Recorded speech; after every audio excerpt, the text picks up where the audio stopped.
In the heart of Venice, where the canals reflect the pastel colors of the historic buildings and gondolas glide gently over the water, there lay an intricate plan so bold, so daring, that it could only be termed as audacious.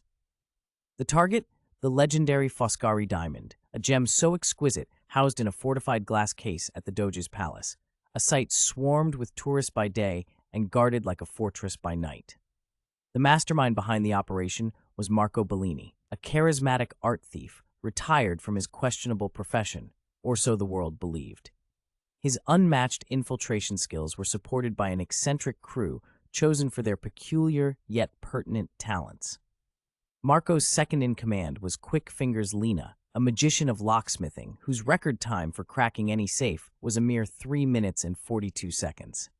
Then there was Antonio, a tech wizard capable of bypassing any security system, and Sofia, an acrobat who could navigate any building facade with the ease of walking down a street.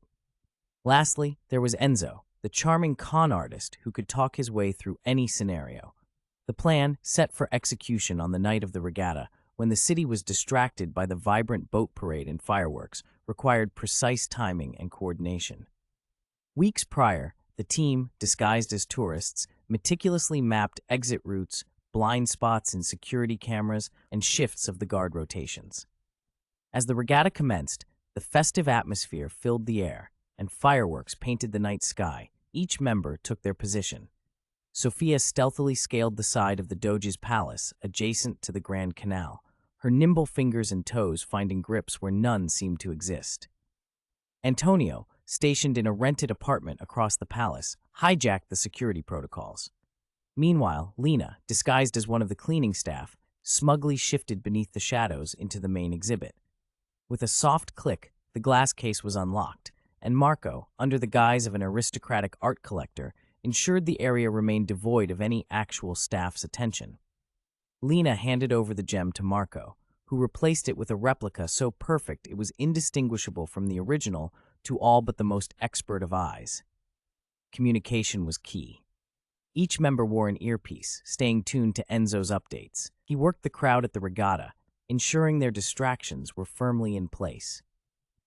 "All clear on this end," came his smooth voice, just as the first hint of realization would dawn upon the guards. Getting the diamond out was Sophia's task. Attached to a zipline custom installed during one of Antonio's hacking distractions weeks earlier, she whisked the stolen gem across the canal to the safety of a rooftop garden. Below, the crowd gasped at what they assumed was the bravest stunt of the festivities. Back on ground, the team convened at their unassuming but strategically located hideout.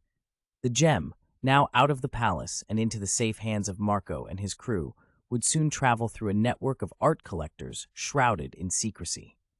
They watched the last of the fireworks explode into a spectacle of color in the sky, a premature celebration of their heist, possibly the biggest and most dramatic Venice had seen in decades. Marco allowed himself a rare smile. "To new beginnings," he toasted, glasses clinking softly over the sounds of Venice's lapping waters. And just like the shadows cast by the gondolas on the canal, they merged into the night, the Foscari diamond now nothing more than a ghost story at the Doge's palace. As the city settled and the regatta ended, Venice remained unaware that history had been stolen under the veil of its own enchanting beauty.